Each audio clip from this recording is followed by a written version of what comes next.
What's up, everyone? It's Roger and James here from the DisKingdom Podcast. In this episode, we're going to be talking about what's going on really with Fox lately. Last week they were doing a press tour for the television critics, and with that they were kind of in front of the press, kind of talking about all number of different shows that they're kind of doing. The Gifted, the Marvel series, is coming back. Family Guy, they're doing a special with this one. A few other TV shows that they're working on and renewed and stuff, but obviously there's what happened really, the major stories really coming out of this event were press asking about Disney and what's going on with them all, because this was really the first time the press has been able to get in front of people at Fox since the announcement of Disney purchasing, because they've obviously had the whole Christmas and New Year event, and so there was kind of different words coming through. The head chief was very much along the lines of, it's business as usual. It's going to take 12 months, 18 months to come through. I'm not here to talk about this now. I'm talking about my television shows. And that was what the general thing was.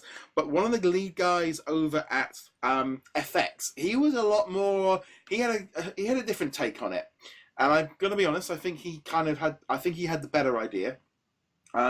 He was talking about, so this is some of the things. This is John Landgraf, and he said, in some ways, it's oddness that it's all so different to the Disney brand. That's FX and Disney are so different from each other, but it's a good thing because it means that we can go and do what we do, and the expertise that doesn't currently exist within that company, meaning we can bring something distinctive and unique to their world. He continued on to it and saying, obviously, one of the things Bob Iger said is that they wanted for streaming, so they'll be able to compete against Netflix and Amazon. And when you think about the amount of money that subscription service like HBO and Netflix and Amazon have in the adult scripted programming, the very content in which we expertise in, you can see with clarity that at least they believe that's a good thing to invest in, and that's an important component of what drives consumers' interest in their streaming service. So we may end up becoming the sort of adult scripted component of their larger plans. Continuing on saying, it's more complicated, I think, where the individuals and organizations that have counterparts within Disney, where those organizers might overlap. He said, it's a kind of thing of nothing like FX exists within their company, and they're quite small, only like 270 staff or something. He has every optimism that Disney will understand and support them because they're allowed to be different, and that they create extraordinary television, critical acclaim, Emmys. That's what they're going to want, the best of what we can have to offer. So the guy from FX, I think he's really putting over along the lines of, they've got something unique, they are doing something different, and that's what Disney want us for. Even like, I think the guy that created American Horror Story, even like Seth, who makes the family or the animated TV shows, Bob Iger personally spoke to them on the phone and said that he wants them to stay the same. That's what they want. They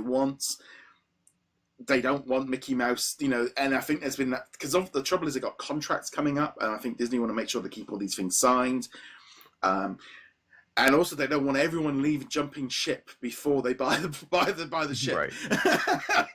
Right. I mean, Disney's not stupid. They're trying to buy Fox for a specific reason, and that's not just to get freaking the distribution rights for Star Wars, not just to get the X-Men back. No. There is a lot in this deal, and to pretend that Disney is going to want to be like, all right, all shows now have to have Mickey Mouse in it or be kid-friendly it's just trolling, honestly. Yeah.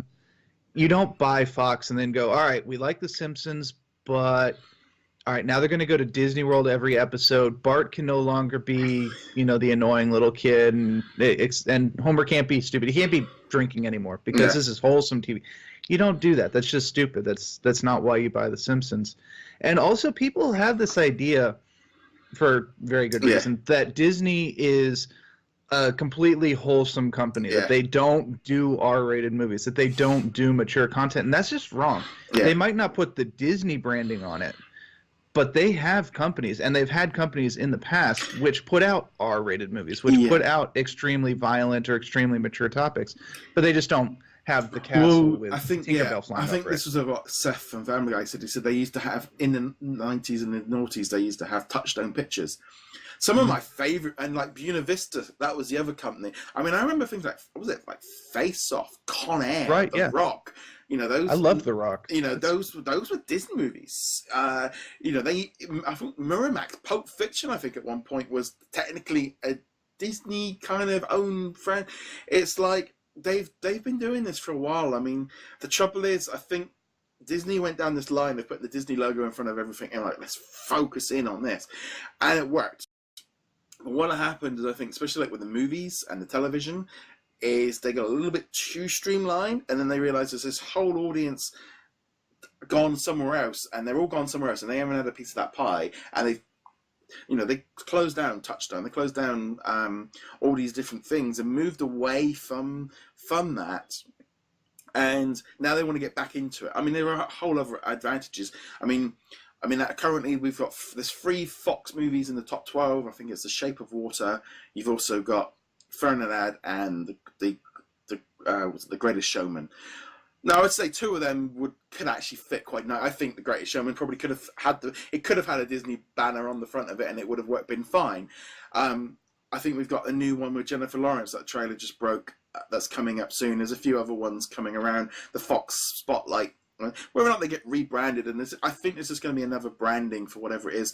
Whether or not FX stays as FX, I don't know if that will go, depending on what's going on. I bet FX will stay because they've built up a brand around FX of good quality adult shows. It would be silly for Disney to change the name. Yeah, and I mean, I think as well as like they can have all this stuff, all of this content can all go on their Hulu service. Because the trouble is like this Disney the Disney streaming service that they want to launch. You know, whether or not it's like Disney Life here in the UK, which is purely a kid-friendly zone, or if they push Hulu, they might even end up changing their mind a little bit of what they're planning.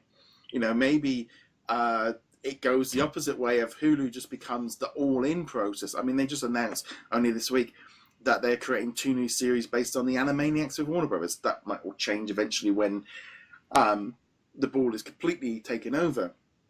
But they're looking at different packages, and yeah, they are going to end up pulling all of this stuff off of Netflix and Amazon because they don't need to. They aren't going to need it, you know, and that's going to have a big impact. But at the minute, I think it's that Fox tour. It was very much kind of pushing over. I mean, apparently they're working on the guy that did Legion. They were talking about that, and then he's apparently been working on a Doctor Doom, and he's been told he hasn't been contacted, but he's been told it's business as usual and keep planning. Because obviously they can't want to, if the deal doesn't go through, they don't want to get left with, in 3 years' time, they've got nothing in the can.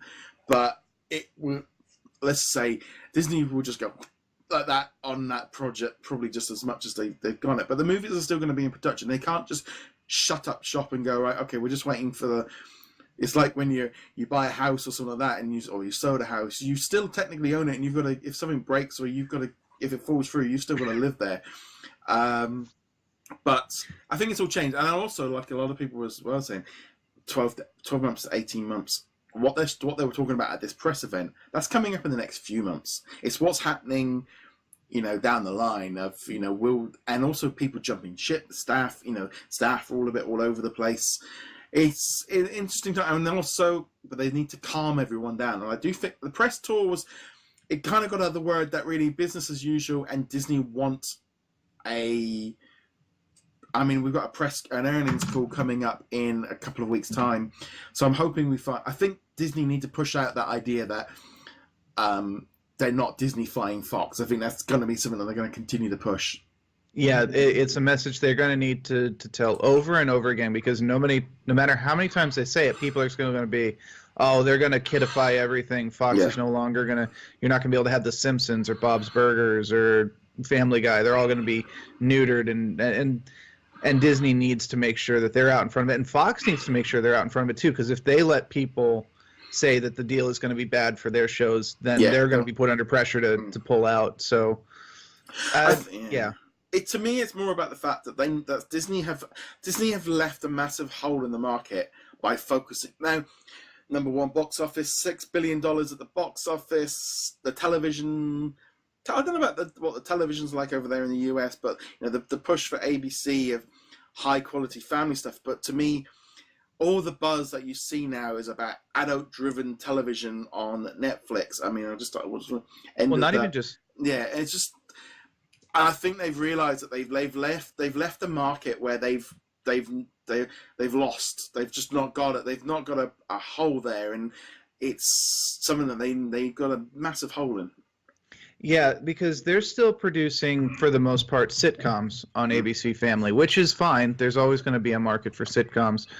But, yeah, here in the States, the television market is primarily driven by adult dramas like The Walking Dead, Game of Thrones, even to a lesser degree stuff like Fargo or Justified, which is no longer on the air as a new show, but... it's that kind of show. Breaking Bad, of course, was the big one for the last couple of years. And yes, they're going to cost a bit more to produce because they require pretty big sets and special effects and all that stuff. But, man, the return on them. Game of Thrones is raking in money for HBO. And once the next season ends, we don't know what their next big show is. But HBO has managed to prove time and time again that they can bring in these big shows. Showtime is starting to bring in these big shows. They have been for a while, and they're competing. And this is a market that Disney needs to get in on. And, yeah, picking up FX, it's not a premium channel like HBO and Showtime or Sax are traditionally, but the stuff that's been coming out on FX is, on the whole, really dang good. Yeah, we can ask Sky subscription, so I haven't got Fox. I don't blame you at all. I was looking the other week of just going, right, I might actually just get Now TV so I can keep up with it. And so we lost things like Grey's Anatomy and Scan, but so much of it's popping up on Amazon and things like this. But you talk about things like Lucifer is something that I'm watching on Amazon, and there was an Amazing Miss Martha or something like that on Amazon. That's been good. But then we end up watching things like End of the World. That's kind of a little bit different title, and things like Riverdale, and these are all on Netflix and Amazon, but they're all the American stuff. Because what's happened for us over here, everything used to be on Sky One and Sky Atlantic and Channel 4, all the big American TV shows. But what's happening is they're all going to Netflix and Amazon because they've got bigger pockets. So the left, you don't need to watch those channels as much. I mean, Sky's still got some few shows, but the tentpole, what you guys all watch and talk about, we see on all the other channels. But our television doesn't. They're pushing our main channels like BBC and Channel ITV. They are all pushing their own content and their own stuff, and that's the big difference. So sometimes that's why it's for me, it's right, what's actually going on over there? Because we you have Dancing with the Stars, we have Strictly Come Dancing. It's we have different versions of things, but it's definitely interesting going on. It's funny because so many of those shows started in England, the X Factor, and was or the original X Factor, I should specify, because that exists now as well, was the original prototype for American Idol, which was the kickoff for all of these dang shows. Well, we had Pop Idol before that, which was British. Yeah, and then you had Britain's Got Talent and all this stuff, and it's funny, but now we consider them American shows. Yeah, but really they were British. The Office. But they chucked them all on the secondary channels over here. America's Got Talent is on ITV2 at some godforsaken time and we don't even get dancing. It's that weird thing. They don't like showing the American versions of them too much because obviously they think it dilutes down the version over here. But and we don't show the British version. No, so. I mean we had the Voice started a couple of weeks ago, and it's oh God, no, not again. But it's that situation, I think, of all this stuff going on. I mean, Disney are going to now end up owning American Idol. I think that's going to be one of theirs, and it's going to be a fun couple of months, or a couple of years, I think, coming through while this goes through. I mean, they were talking about. I mean, Ridley Scott was talking about Aliens, of how he thinks that Aliens should have been like Star Wars, and Disney can do. It's Disney. It could be, but family friendly tends to go a lot more global mass market than an Alien. I mean, I did need to pick up Alien Covenant. It's the only one I haven't seen because I got a little bit I mean, I'm just like got the new Predator movie and a few other things, but like Ridley Scott, he might be even doing a Merlin movie.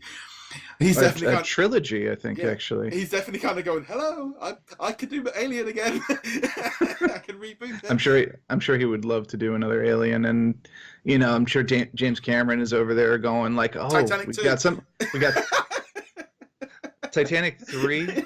Well, the Avatar sequels obviously being the big ones, but then he's got other franchises he could bring in as well. So yeah, True Lies 2. Huh? True Lies 2. Honestly, I'd watch it.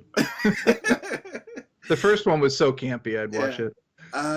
There is so much to it, and especially over like the period of like getting into some of these other like shows of just trying to get myself familiar with some of the, because sometimes some franchises like the Simpsons, this is something that I was buying action figures and had all the things back in the 80s when it came out the first time. So I have been watching Simpsons on and off for the last 25 years. 30 years, whatever it is. So for me, Simpsons is in there with like anything from Disney. It's just a known franchise.